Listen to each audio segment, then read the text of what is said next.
ये क्या है क्रूस की कथा? कब लिखी गई ये क्रूस की कथा? हमने तो कभी सुना नहीं। कहां लिखा है? ये जो आप गुड फ्राइडे और पाम संडे और ईस्टर जो मनाने जा रहे हैं, ये तो दृश्य है, वो तो संसार में आकर उसने पूरा किया। मगर कथा क्या है? स्क्रिप्चर क्या है? वचन क्या है? ये बताइए ना। क्रूस की कथा नाश होने वालों के निकट मूर्खता है। आज एक ऐसी बात आपको बताएंगे जो शायद आपने कभी सुना नहीं होगा। प्रभु यीशु मसीह के पवित्र नाम की तारीफ करते हुए और उसका नाम का धन्यवाद करते हुए आप सबों को जय मसीह की। पहला कुरिन्थियों और उसका पहला अध्याय, पहला कुरिन्थियों उसका पहला अध्याय और उसकी 18वीं आयत पर मैं आपसे आज बात करना चाहूंगा। आपने कई बार यह पद पढ़ा होगा, लेकिन आज एक बार फिर से पढ़ते हैं इसको। पहला कुरिन्थियों पहला अध्याय और उसका 18वां पद। First Corinthians chapter 1 and verse number 18। क्योंकि क्रूस की कथा नाश होने वालों के निकट मूर्खता है, परंतु हम उद्धार पाने वालों के निकट परमेश्वर की सामर्थ है।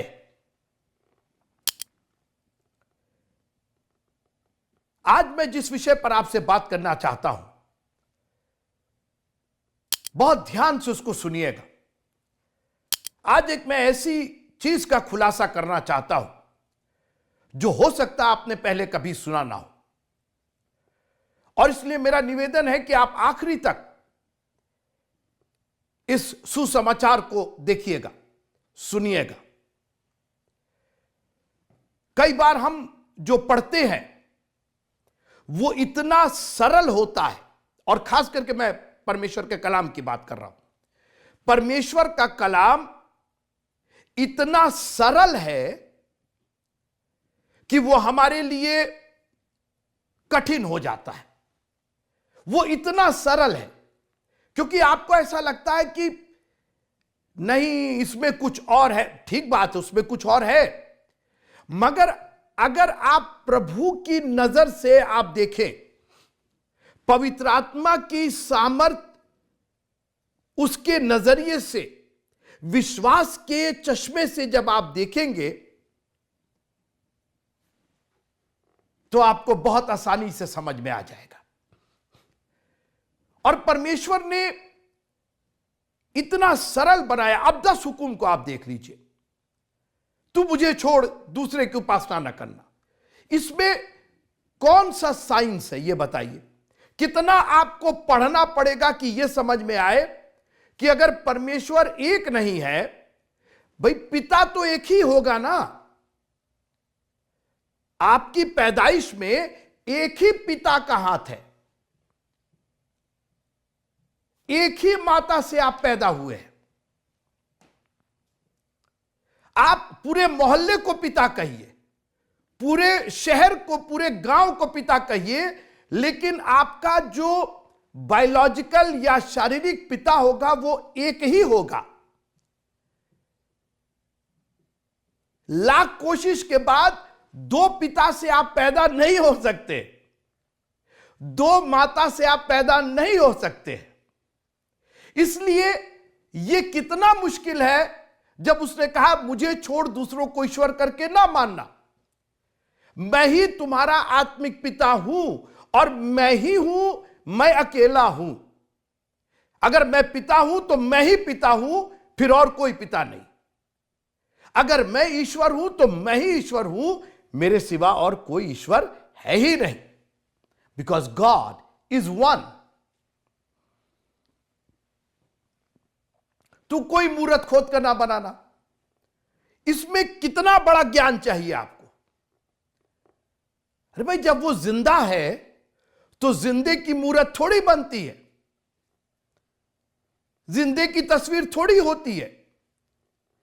और इसीलिए मैं अब बचता हूं जो यीशु मसीह की जो फोटो बना करके और जो पिक्चर और दाढ़ी और ये नहीं, बाइबल नहीं कहती, इसको मानने के लिए नहीं कहती है। ये हटाया जाए। हमारा यीशु मसीह ऐसा नहीं था, किसी ने नहीं देखा। और इसलिए उसकी कोई मूर्त, कोई सूरत नहीं बनानी है। हम लोग अपने घरों में कैलेंडर में छापते हैं। हम कोशिश करते हैं कि हमारे यहां जो भी प्रिंटिंग हो, जो भी छपाई हो, उसके अंदर कोई जीसस की फोटो ना बनाई जाए, क्योंकि ये प्रॉब्लम यही है ना कि इतना ये सरल है कि हमारे लिए मुश्किल हो गया। तो अपने परमेश्वर का नाम व्यर्थ ना लेना। कितना पढ़ना पड़ेगा आपको, एमए बीए करना पड़ेगा, तब जाके ये समझ में आएगा क्या? परमेश्वर ने अपने कलाम को इतना सरल और सीधा बनाया है। आदम आदम तू कहां है? अब इसमें कितना समझने की बात। हर शाम को आता था, उस शाम को भी प्रभु आए और उन्होंने एक सिंपल सा सवाल किया, तू कहां है? मैं तेरा शब्द बारी में सुन के डर गया था। अरे इतना उसको कॉम्प्लिकेट, इतना क्यों उलझा रहे हो भाई? मैंने सिर्फ पूछा है तू कहां है। तुमने क्या कर दिया? तुमने नॉलेज, तुमने ज्ञान पा करके तुम तो उसको और उलझा करके रख दिए। और इसलिए मैं चाहता हूं कि जब प्रभु का आप कलाम पढ़िए तो विश्वास की नजर से पढ़िए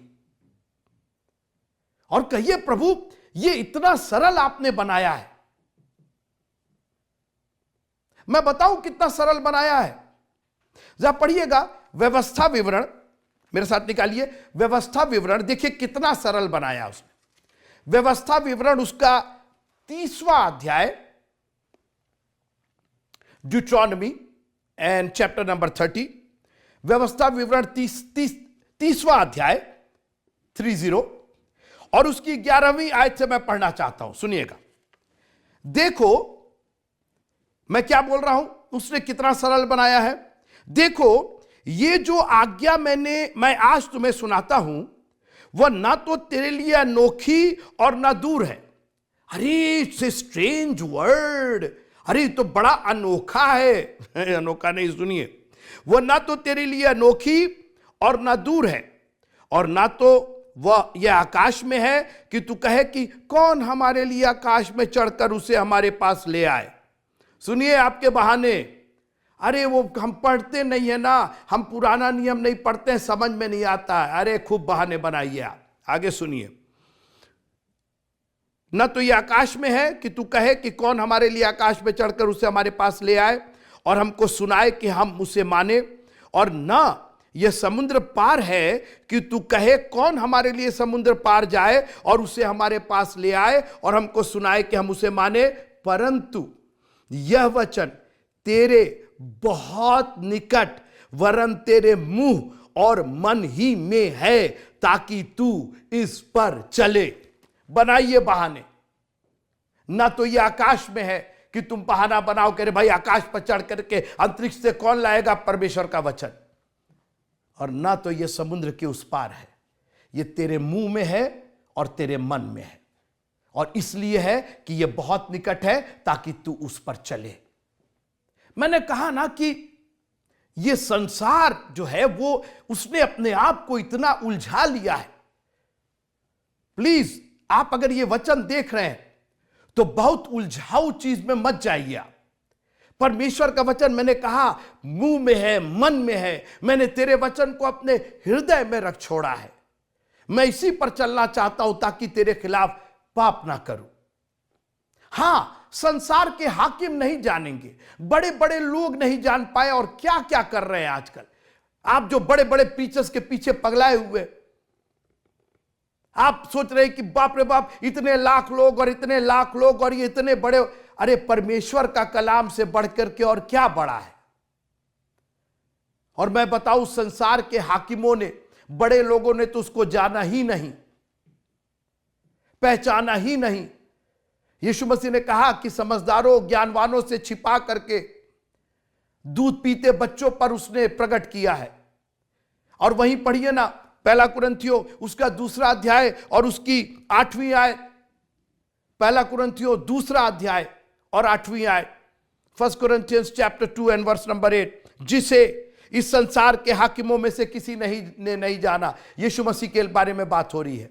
जिसे इस संसार के हाकिमों ने, आप सोच रहे हैं ना, बड़े बड़े लोग और बड़े बड़े लोग, हाकिमों में से किसी ने नहीं जाना, क्योंकि यदि जानते तो तेजोमय प्रभु को क्रूस पर ना चढ़ाते। सोचिए आप, जो लोग क्रूस पर चढ़ा रहे थे वो हाकिम थे, उनके हाथ में सब कानून था, पूरा अधिकार था, दुनिया की बातें समझते होंगे, मगर उसको नहीं पहचानते। आज मैं जो आपसे बात करने जा रहा हूं वो इतनी सरल है, और मैं बात करना चाहता हूं पहला कुरिन्थियों पहला अध्याय और उसकी 18वीं आयत की केवल एक लाइन पर। क्योंकि क्रूस की कथा नाश होने वालों के निकट मूर्खता है, परंतु हम उद्धार पाने वालों के निकट परमेश्वर की सामर्थ है। क्या चीज मूर्खता है और क्या चीज सामर्थ है? क्रूस की कथा। मैं इसी पर बात करना चाहता हूं, थोड़ी देर आप मेरे साथ रहिएगा। यह क्या है क्रूस की कथा? मुझे बहुत अच्छा लगा ये जो शब्द कथा जो यूज किया है। यह कथा कहानी वाला नहीं है, याद रखिएगा। यह कथा कहानी नहीं है, यह पट कथा है, यह मैसेज है, यह स्क्रिप्ट है। इसी से स्क्रिप्चर निकला है, इसी से वचन निकला है। क्रूस की कथा। अच्छा, हम लोग तो यही सोचते हैं कि वो अभी पाम संडे में वो खजूर की डालियां लेके यरूशलेम में गया और फिर पकड़वाया गया और फिर उसका ट्रायल हुआ और फिर वो क्रूस लेकर के गलगत्ता की पहाड़ी पर गया और फिर वहां पर उसको कीलों से ठोका गया और उसको फिर वो मारा गया, उसके कांटों का ताज रखा गया, उसके 39 कोड़े मारे गए। हमको क्रूस की कथा यही लगती है ना, लेकिन ये क्रूस की कथा नहीं, वो तो क्रूस की कथा का दृश्यण है। दृश्यण मतलब वो क्रूस की कथा जो थी, जो पट कथा थी, जो स्क्रिप्ट, जो स्क्रिप्चर था, जो वचन था, उसका दृश्य है।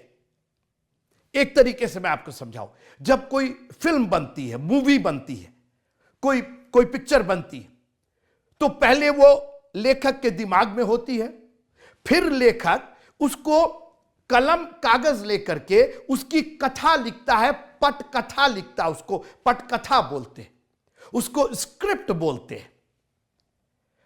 और फिर उसी स्क्रिप्ट पर जो पात्र होते हैं उनको अलग अलग डायलॉग दिए जाते हैं, उनको अलग अलग बोलने के लिए दिया जाता है कि अब तुम ये बोलोगे, तुम ये बोलोगे, तुम वो बोलोगे। तो पहले लेखक के दिमाग में, फिर लेखक उसको स्क्रिप्ट में, स्क्रिप्चर में, और फिर उसका दृश्यण होता है, फिर उसको प्रोजेक्ट किया जाता है, फिर उसको एक्सक्यूट, फिर उसको पात्र जो होते, जो एक्टर और एक्ट्रेस होते, फिर वो उसको एक्टिंग करते, फिर उसी के हिसाब से आप बैठ करके देखते हैं कि अच्छा ये कहानी ऐसे ऐसे हुई। फिर से सुनिएगा, क्योंकि क्रूस की कथा, यही मेरा विषय है आज। और मैं चाहता हूं कि आप पहले उस जगह से अपने दिमाग को हटा लीजिए कि वो क्रूस पर कैसे गया और मारा गया और उसको उसके मुंह पर थूका गया और सर पर कांटों का, वो सब दृश्यण है। वो सब उसका जो जो जो दिखाई देने वाला जो सीन है या दृश्य है, वो आपको वहां दिखाई देता है। मत्ती, मरकुस, लूका, यूहन्ना, जो भी दृश्य आपको दिखाई देता है वो उस पटकथा का दृश्य है जो पहले से लेखक ने लिख दिया है। क्रूस की कथा, नाश होने वालों के निकट मूर्खता, हम उद्धार पाने वालों के निकट परमेश्वर की सामर्थ्य। देखिए, हमारा प्रभु अनंत काल का परमेश्वर है। उसके लिखा है कि उसके विचार को किसने जाना है, बल्कि यहां तक लिखा हुआ है कि क्योंकि परमेश्वर की मूर्खता मनुष्यों के ज्ञान से ज्ञानवान है और परमेश्वर की निर्बलता मनुष्यों के बल से बहुत बलवान है। ये जो क्रूस की कथा जो मत्ती, मरकुस, लूका, यूहन्ना में आप पढ़ते हैं, इसकी पटकथा तो उत्पत्ति में लिख दिया गया।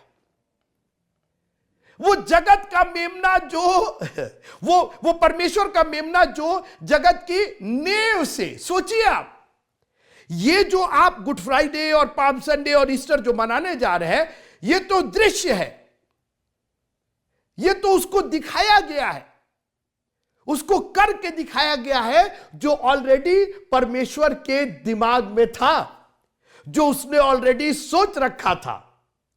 वो परमेश्वर का मेमना जगत के नींव से मारा गया था, बलिदान किया गया था।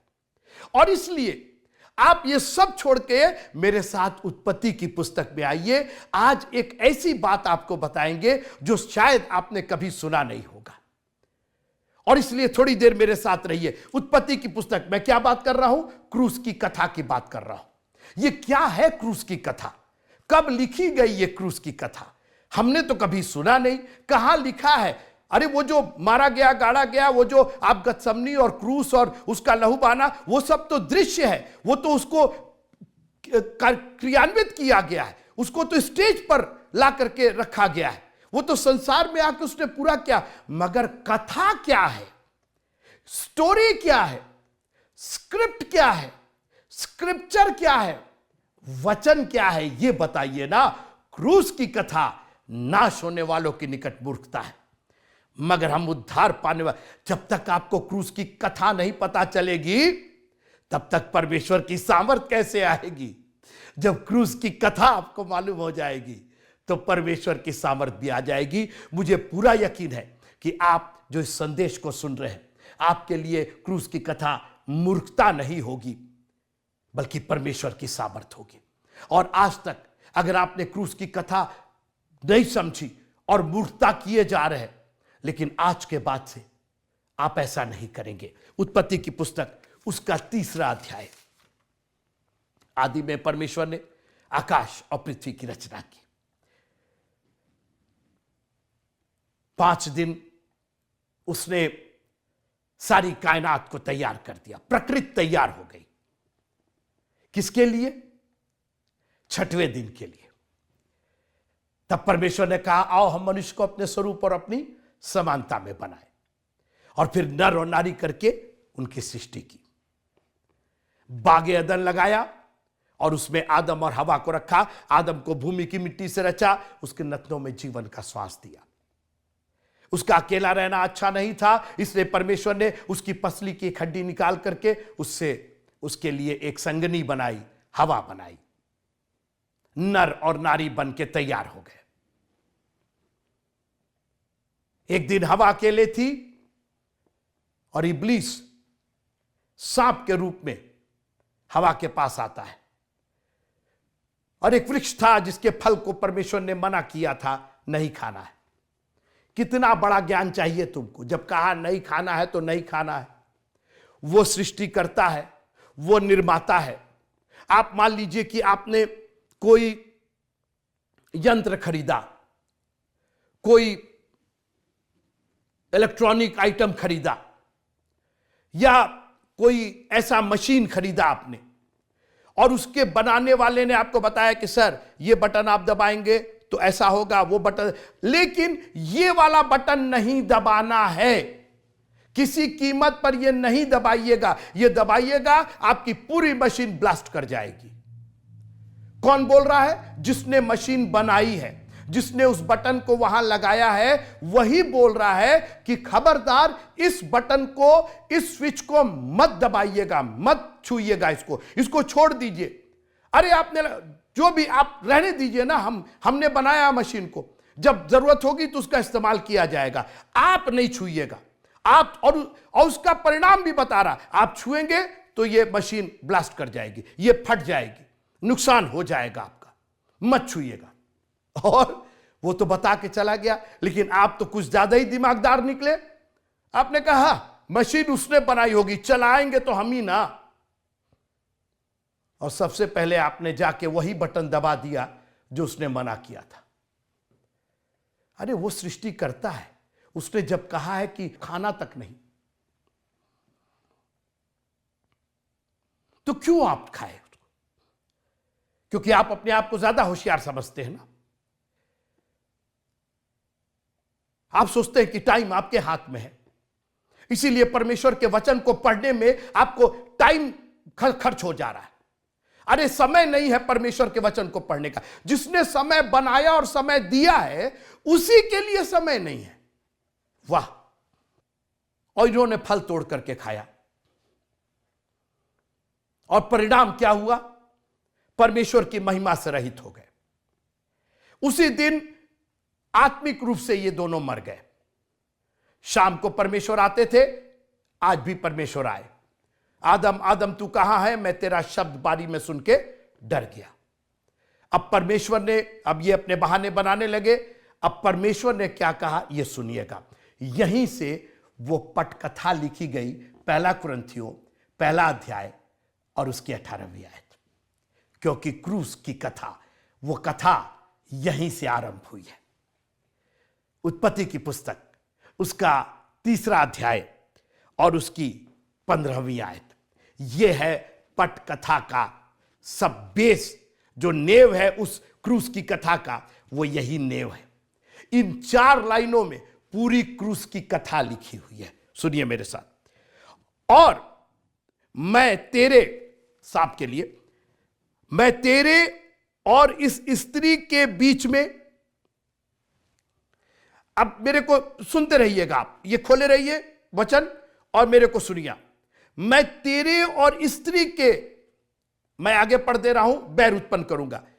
तेरे और स्त्री के बीच में ये पटकथा, ये अब जब पात्र चुना गया तो शैतान था ही, इब्लीस था ही।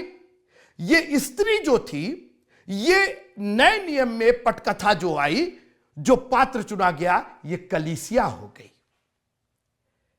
जब उसका दृश्यण होना था, जब उसको फिल्माया जाना था, जब उसको दिखाया जाना था, जब उसको संसार में लाना था, यह क्रूस की कथा यहीं से लिखी गई। क्योंकि उसी क्रूस पर उसकी पसली में जो भाला मारा गया, वो अलचितले नहीं मार दिया, अरे लाओ भाई भाला मार देते, इसको भी मार देते, वो खाली भाला नहीं चला रहा था। वही पटकथा का एक अंग था, वो स्क्रिप्चर का, वो वचन का, वो स्क्रिप्ट का एक भाग था। उसको भाला मारना ही था, क्योंकि वहीं से स्त्री निकलनी थी, वहीं से कलीसिया निकलनी थी। और शैतान अगर आज किसी के पीछे पड़ा हुआ है, तो वो उस परमेश्वर की उस कलीसिया, उस स्त्री, वो दुल्हन जिसको लेने के लिए वो आने वाला है, उसके पीछे पड़ा हुआ है। फिर से सुनिएगा। और मैं तेरे और इस स्त्री के बीच में और तेरे वंश और इसके वंश के बीच में बैर उत्पन्न करूंगा। 2 लोगों से बैर होगा। सुनिएगा ध्यान से। मैं तेरे और स्त्री के बीच, नंबर 1, पहली बैर, तुम्हारा बैर, जो पहला बैर है वो किससे होगा? स्त्री से होगा। और दूसरा बैर स्त्री के वंश से होगा और तुम्हारे वंश से होगा। यानी शैतान का भी वंश है, इब्लीस का भी वंश है और स्त्री का भी वंश है। ये 2 वंशज है मित्रों। और आज आपको तय करना है कि आप किसके वंशज हैं। इसमें कोई रॉकेट साइंस नहीं है, कोई एमए और एमएससी और बीएससी नहीं करना है। इसके लिए आपको बस यह तय करना है कि आप किसके द्वारा पैदा हुए हैं। जब तक आप नए सिरे से नहीं जन्मे हैं, तब तक तो आप शैतान के वंश के हैं। और इसीलिए यीशु मसीह ने कहा, जब तक कोई नए सिरे से, ये क्या मतलब हुआ नए सिरे से? अरे बाबा, वो स्त्री का वंश होना है, उस कलीसिया का वंश होना है।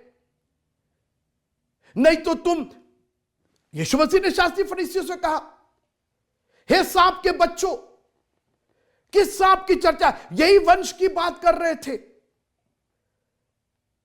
मैं तेरे और स्त्री के बीच में और तेरे वंश और स्त्री के वंश के बीच में बैर उत्पन्न करूंगा। ये 2 आक्रमण, एक कलीसिया पर और एक परमेश्वर की कलीसिया के लोगों पर। हर तरीके से आक्रमण, शारीरिक आक्रमण, फाइनेंशियल आक्रमण, आर्थिक और बीमारियों का और परेशानियों का और चिंताओं का। मगर मैं आगे आपको एक बात बताना चाहता हूं, यह तो श्राप था। अभी आशीष सुनिए। शैतान का श्राप ही रह गया, मगर स्त्री के वंश को आशीष मिली। स्त्री का वंश विजयी हुआ, जयवंत हुआ। आगे सुनिए, मैं क्रूस की कथा की बात कर रहा हूं। यहीं से यह स्क्रिप्ट लिखा गया, स्क्रिप्ट से ही स्क्रिप्चर निकला है। ये जो परमेश्वर ने कथा यहां लिखी, जो पटकथा लिखी, जो उद्धार की जो कहानी लिखी, वो तो उसका पूरा होना, उसका तो दृश्यांकन होना, उसको दृश्य में बदला गया। वो तो आप देख रहे हैं, वो क्रूस की कथा नहीं है, वो तो क्रूस का दृश्य है, वो तो क्रूस को देखना हुआ। कथा तो यहां पर है, यहां से वो शुरुआत हुई। जगत के आरंभ में नेव से वो मेमना मारा गया है। सुनिएगा, और मैं तेरे और स्त्री के बीच में और तेरे वंश और इसके वंश के बीच में बैर उत्पन्न करूंगा, वह तेरे सिर को कुचल डालेगा। मेरे साथ रहिए आप। वह यानी स्त्री का वंश तेरे सिर को कुचल डालेगा। हाथ से नहीं कुचला जाता है, दांत से नहीं कुचला जाता है, आंख से और कान से नहीं कुचला जाता है, पैरों से कुचला जाता है। अब देखिए परमेश्वर स्क्रिप्ट लिख रहा है ना, स्क्रिप्चर तो परमेश्वर की ओर से है। तो लेखक जो है वो तो उसकी तो मूर्खता भी हम लोग के ज्ञान से कहीं ज्यादा ज्ञानी है। उसने पहली लाइन में यह लिखा कि वो तेरे सिर को कुचलेगा। आगे लिखा कि तू उसकी एड़ी को डसेगा। अरे अब क्या डसेगा तू? जब सर कुचल दिया, पहले यह नहीं लिखा कि तू उसकी एड़ी को डसेगा और फिर वो तेरे सर को कुचलेगा। अरे भाई, जब एड़ी को डस दिया तो एड़ी में तो जहर हो गया, शरीर में जहर हो गया, अब क्या आप कुचलेंगे? लेकिन पटकथा लिखने वाले ने, स्क्रिप्चर लिखने वाले ने, वचन देने वाले, ओ हालेलुया, वचन देने वाले ने इतने शानदार तरीके से हमको और आपको जयवंत किया है। पहले तू उसका सिर कुचलेगा और तू उसकी एड़ी को डसेगा। मेरे साथ रहिए। अब तू उसकी एड़ी को कुचलेगा, अब डसेगा, और वो तेरे सर को कुचलेगा। तो किससे वो कुचलेगा? अपने पैर से कुचलेगा, अपनी एड़ी से कुचलते। एक्चुअली जब कुचला जाता है, जो वर्ड कुचला, you will trade on his head, जो कुचला जाता है तो एड़ी से कुचला जाता है, मसल दिया जाता है एड़ी से। तो उसकी एड़ी को डसेगा, लेकिन एड़ी ने तो तेरे सर को कुचल डाला है, और उस वक्त उस एड़ी का कुछ हुआ नहीं, तू उसको डस नहीं पाया। वो तो जब तू कुचल दिया गया तब तूने कोशिश की,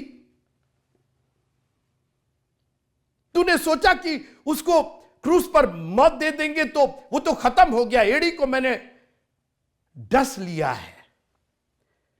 मगर उसको यह नहीं मालूम था कि एड़ी तो पहले से ही उस इब्लीस के, उस सर्प के, उस डंग से, उस जहर से इम्यून थी। इम्यून का मतलब उस पर कोई प्रभाव नहीं पड़ना था।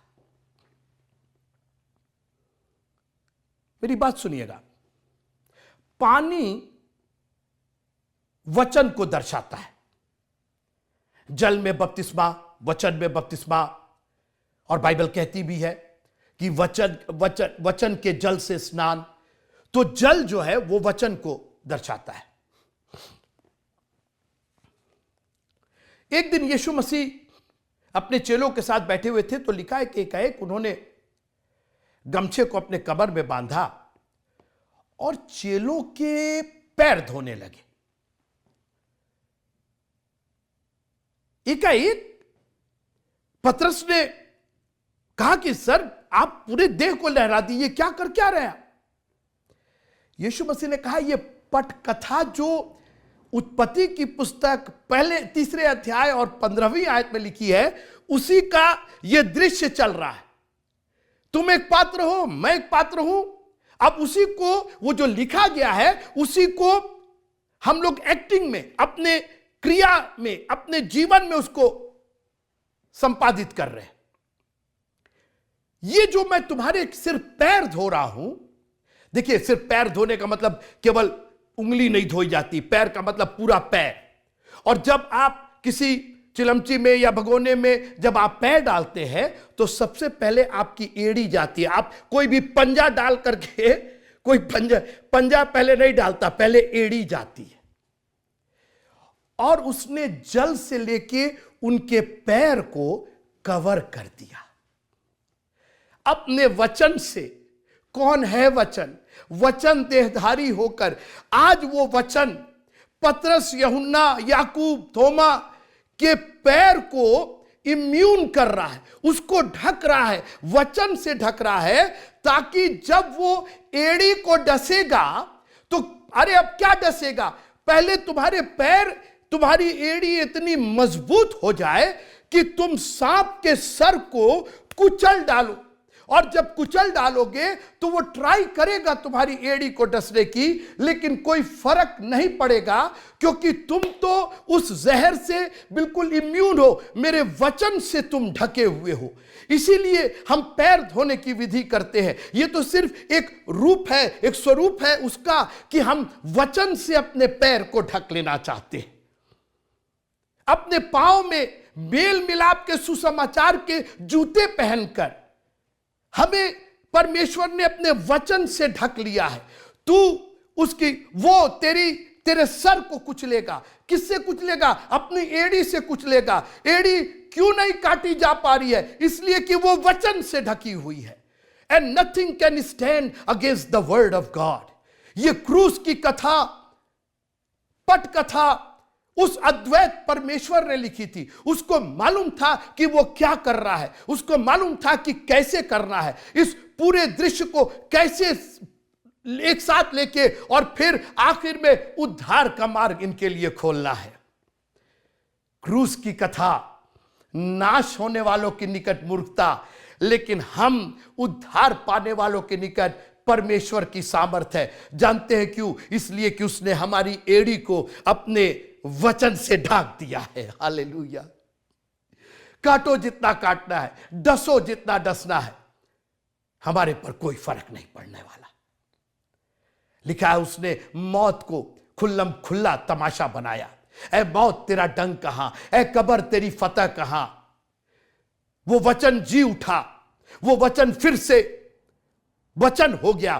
पहले देहधारी होकर के आया और एड़ी को उसने अपने वचन से ढक दिया। और इसीलिए बाइबल कहती है, तेरा वचन मेरे हाथ के लिए नहीं, मेरी आंखों के लिए नहीं, मेरे कान के लिए नहीं, मेरे पांव के लिए दीपक और मेरे पथ के लिए उजाला है। ये पांव परमेश्वर के वचन से कवर्ड होना चाहिए, क्योंकि इब्लीस है ना, वो मिट्टी चाटता है ना, वो जमीन पर रहता है ना, वो संसार में रहता है ना। और आपका क्या भाग, शरीर का क्या अंग संसार को, मिट्टी को छूता है? आपका पैर छूता है, और वहीं से वो डसना चाहता है। वो आप उड़ करके आपके कान को नहीं काटता, आपकी आंख को नहीं काटता, मुंह को नहीं काटता, वो पैर पर अटैक करता है, वो वचन पर अटैक। इसको वचन से ढक लीजिएगा। करे शैतान जितना अटैक करना है, जितना डसना है तुमको डसो। तुम्हारे सर को तो पहले ही कुचल दिया गया है। उसने आखिरी वाणी बोली और कहा पूरा हुआ। 6 वाणियों में उसने एक एक चीज बोल करके पूरा कर दिया था। जो 6 वाणी उसने बोली, उसमें एक एक पटकथा के स्क्रिप्चर को, के पार्ट को उसने पूरा कर दिया। और आखिर में उसने कहा पूरा हुआ। The end. उद्धार का मार्ग खुल गया। बागे अदन में जो हमने खो दिया था, आज दूसरे आदम ने हमें वो इनाम में दिया है, और इसीलिए हम प्रभु में जयवंत से भी बढ़ करके हैं। मैं प्रभु का धन्यवाद करता हूं इस क्रूस की कथा के लिए। मैं तेरे और स्त्री के बीच, तेरे वंश और स्त्री के वंश के बीच में बैर उत्पन्न करूंगा। वो तेरे सर को कुचलेगा और तू उसकी एड़ी को डसेगा। मगर तू भूल गया शैतान कि तेरा सर तो कुचला हुआ है, क्या डसेगा तू? जहर तो खत्म हो गया है। और आज मित्रों, अगर आप परमेश्वर के कलाम से ढके हुए हैं, परमेश्वर के वचन को अपने हृदय में आपने गहराई से उतारा है, आपके मुंह में और आपके मन में अगर ये वचन है, तो आप चलिए ना इसके ऊपर। अभी हमने पढ़ा व्यवस्था विवरण, उसका 30वां अध्याय और उसकी 14वीं आयत, परंतु ये वचन तेरे बहुत निकट, तेरे वरन तेरे मुंह और मन ही में है, ताकि तू इस पर चले। तुम चलो ना, तुम्हारे पांव को मैंने ढक दिया है, उसको जहर प्रूफ बना दिया है, उसको डसने प्रूफ बना दिया है। कोई चीज तेरी हानि नहीं करेगा। तू सांपों को उठा लेगा। कैसे उठाएगा? इसलिए कि उसका सर तो कुचला हुआ है, वो तो मरा हुआ है। ए मौत तेरा डंका, ए कब्र तेरी फतह कहा। आखिरी शत्रु, आखिरी बैरी मृत्यु थी, उस पर भी वो काबिज हो गया और तीसरे दिन मुर्दों में से जी उठा, आसमान पर चढ़ गया और फिर से हमको लेने के लिए आने वाला है। ये क्रूस की कथा बहुत सुंदर कथा है मित्रों। जानते हैं क्यों? क्योंकि आपके लिए है कि नहीं है, क्या है मुझको नहीं मालूम, मेरे लिए तो ये परमेश्वर की सामर्थ है। मैं बार बार उत्पत्ति की पुस्तक 3रा अध्याय और 15वीं आयत बार बार पढ़ता हूं, क्योंकि वहीं से मुझको ताकत मिलती है। आहा, मैं तेरे सर को कुचलूंगा, मैं तेरे सर को कुचलूंगा। मुझे बैर है, तुझसे बैर है, मुझे तुझसे कोई कॉम्प्रोमाइज नहीं करना है।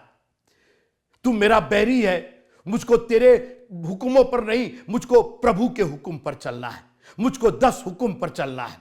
ये सामर्थ देता है। मेरी इलेक्ट्रिसिटी, मेरा पावर मेरे परमेश्वर के वचन से आता है।